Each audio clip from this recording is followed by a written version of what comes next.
চোখের জলে প্রিয় বাবিনকে বিদায়, ফুসফুসে জল, বালি ঠুকে মৃত্যু, বলছে ময়নাতদন্তের রিপোর্ট। রাহুল অরুণোদয় বন্দ্যোপাধ্যায়ের অকাল মৃত্যুতে একাধিক প্রশ্ন। কতক্ষণ জলে ডুবেছিলেন অভিনেতা? কতক্ষণ পর উদ্ধার? কার গাফিলতিতে রাহুলের এই করুণ পরিণতি? কেন অনুমতি ছাড়াই শুটিং?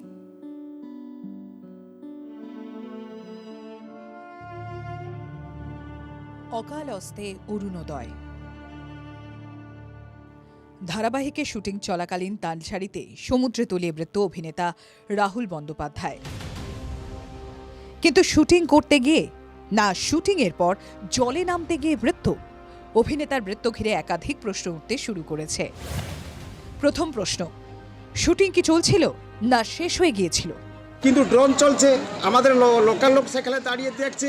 শুটিংয়ের ফুটেজে যখন লাস্ট তাকে দেখা গেছে জলে শেষ অবস্থায়, সেই অবধি ফুটেজটা আমরা পেয়েছি। একটা ড্রোন শট বাকি ছিল, কারণ আমার প্যাকআপ হয়ে গেছিলো, আর্টিস্ট ছাড়ছিলাম হোটেলে। তখন খবর এসছে যে রাহুল জলে নেমেছে, ভেসে যাচ্ছে। দ্বিতীয় প্রশ্ন, শুটিং বা ড্রোনের কোনো অনুমতি নেওয়া হয়েছিল? তারা যখন শুটিং করতে গেছে, কিন্তু শুটিং খবর আমরা কিছু কেউ জানি না, কি আমাদের কমিটির মেম্বারও কেউ জানতে পারে না, কি এই যে বোর্ড যে যারা চালায় ওরা বি কেউ জানে না। ডিস্ট্রিক্ট পুলিশের কাছে একটা ইনফরমেশন থাকে, তো ওনারা বলছেন যে ইনফরমেশন সেরকম ছিল না। তারপরেও কি করে হলো এটা? থানা কোন নিরাপত্তা দিয়েছিল? হ্যাঁ, নিরাপত্তা তো আমরা করেছি। তৃতীয় প্রশ্ন, নিরাপত্তার কোনো ব্যবস্থা ছিল? যখন শুটিং হয় তার কাছে তো আমরা যাবার তো সুবিধা নেই, কি যদি আমি ধরে ফেলবো তারে ওরা লোক গালাগুলি করবে, যার জন্য কি কেউ পাশে যাচ্ছি না। লাইফ সেভিং এর কিছু কি বন্দোবস্ত ছিল? ফুটেজের মধ্যে আমরা দেখতে পাইনি। রেস্কিউ করেছে। চতুর্থ প্রশ্ন, রাহুল কতক্ষণ জলে ডুবেছিলেন? হিরোইনটা আগে ফাঁসিয়ে গিয়েছিল, ও হিরোটা বাঁচিতে গিয়ে ওকে ধরার মাত্রে আস্তে আস্তে ডুবে যাচ্ছে, ওইরকম হাত যেরকম চিরাচ্ছে, ডুবে যাচ্ছে, চিৎকার করে আসার পরে অনেকটা দূর চলে গেছে। হিরোকে যে তোলার পরে দেখা যাচ্ছে অনেকটা জল খেয়ে গেছে। একটা বড় ঢেউ এসেছে, সেই সময় ডিসব্যালেন্স হয়ে দুজনেই পড়ে যায়। পঞ্চম প্রশ্ন, চিত্রনাট্যে সমুদ্রে শুটিং এর কথা ছিল কি? ড্রোন শটটা যখন নেওয়া হয় গোড়ালি অব্দি জল, কারণ তার আগের শটই হচ্ছে ওই জলে। কন্টিনিউটি বলে তো একটা বিষয় হয় যে ওইটুকুই ভিজতে হবে। অস্বাভাবিক মৃত্যুর মামলা রুজু করে তদন্ত করছে পুলিশ। ময়নাতদন্তের প্রাথমিক রিপোর্টে উল্লেখ, প্রায় 1 ঘন্টারও বেশি সময় ডুবে থাকার সম্ভাবনা। রাহুলের শরীরে ফুসফুসে অতিরিক্ত পরিমাণে নোনা জল ও বালি ঢুকে যায়। বালি ঢুকে রাহুলের ফুসফুসের আকার দ্বিগুণ হয়ে যায়। প্রচুর বালি জল ঢুকে শ্বাসরোধ হয়ে যায় রাহুলের। শুটিং এর নিরাপত্তা আমাদের তেমন করে থাকে না টলিউডে। প্রযোজনা সংস্থা থেকে শুরু করে চ্যানেল, দায়িত্ব নিতে হবে প্রত্যেকটা প্রযোজক। এবং যারা টলিউড ইন্ডাস্ট্রির মাফিয়া টাফিয়া অনেক কিছু শুনি টুনি, অনেককে বলা টলা হয়, তারা চুপ কেন এই বিষয়ে? কতটা সমুদ্রে যাওয়া যেতে পারে, কতটা যেতে পারে না, শুধু আর্টিস্ট না, আর্টিস্ট টেকনিশিয়ান প্রত্যেকের কাছে ব্রিফটা থাকতে হবে। এই বিপদ না হলে যে কোনো দিন যে কারো হতে পারে। তমলুক মেডিকেল কলেজ থেকে বিজয়গড়ে নিয়ে আসা হয় রাহুলের নিথর দেহ।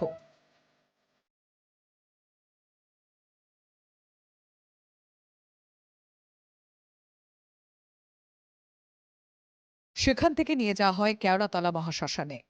সেখানেই শেষকৃত্য সম্পন্ন হয় অরুণোদয়ের। শেষ যাত্রায় ভিড় করেন অসংখ্য অনুরাগী টলিপাড়ার তারকারা। চোখের জলে প্রিয় বাবিনকে বিদায়। Bureau report, TV9 Bangla. তালসারের সমুদ্রে ডুবে মৃত্যু অভিনেতা রাহুল অরুণোদয় বন্দ্যোপাধ্যায়। জলে পড়ে যাওয়ার পর যে নুলিয়া রাহুলকে উদ্ধার করেছিলেন, তার প্রতিক্রিয়া TV9 বাংলার হাতে। জল থেকে তোলার পরও রাহুলের প্রাণ ছিল, জানালেন সেই উদ্ধারকারী নুলিয়া ভগীরথ জানা। আমি নৌকো নিয়ে গেলাম, নৌকো নিয়ে গিয়ে মানে সাডেনলি জলে জাম্প করলাম। কেন বলুন তো, ওখানে তো নৌকোতে তুলতে পারবো না, ওখানে আমি একা। ওনারাও 5-6 জন গেছিল, ওরাও পারিনি। কেন, সাঁতারটা তো সবাই বুঝতে পারে না, মানে সবাই তো সাঁতার তো কাটতে পারে না। আমি একটু সাঁতারটা জানি, ওই জন্য আমি জলে জাম্প করে ওদেরকে তুলে সাইডে নিয়ে এলাম। তারপরে নৌকো থেকে এখান থেকে নিয়ে এলাম, এখানে নিয়ে এলাম। অ্যাম্বুলেন্স ছিল, তখন ওনাদের ফোন টোন চলে এসছে, অ্যাম্বুলেন্স এলে নিয়ে চলে গেল।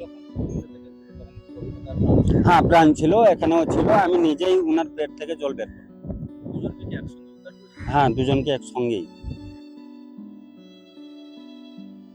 অভিনেতা রাহুল অরুণোদয় বন্দ্যোপাধ্যায়ের মৃত্যুতে গভীর শোক প্রকাশ সৌরভ গঙ্গোপাধ্যায়। অনেক দিনের পরিচিত ওর সঙ্গে অনেক মুহূর্ত রয়েছে, ব্যক্তিগতভাবে চিন্তাম, জানালেন প্রাক্তন ভারতীয় অধিনায়ক। I am very sad. আমি ওর শেষ কাজে যাব, আমার খুব ক্লোজ ছিল। এটা কেন যে জলে ফলে নাবে আমি বুঝি না। শুটিংয়ের জন্য যতই হোক ইটস ডেঞ্জারাস। এই স্কুবা ডাইভিং, স্কিইং, প্যারাশুটে উপরে ওঠে, don't do all this purse. You can't risk with your life.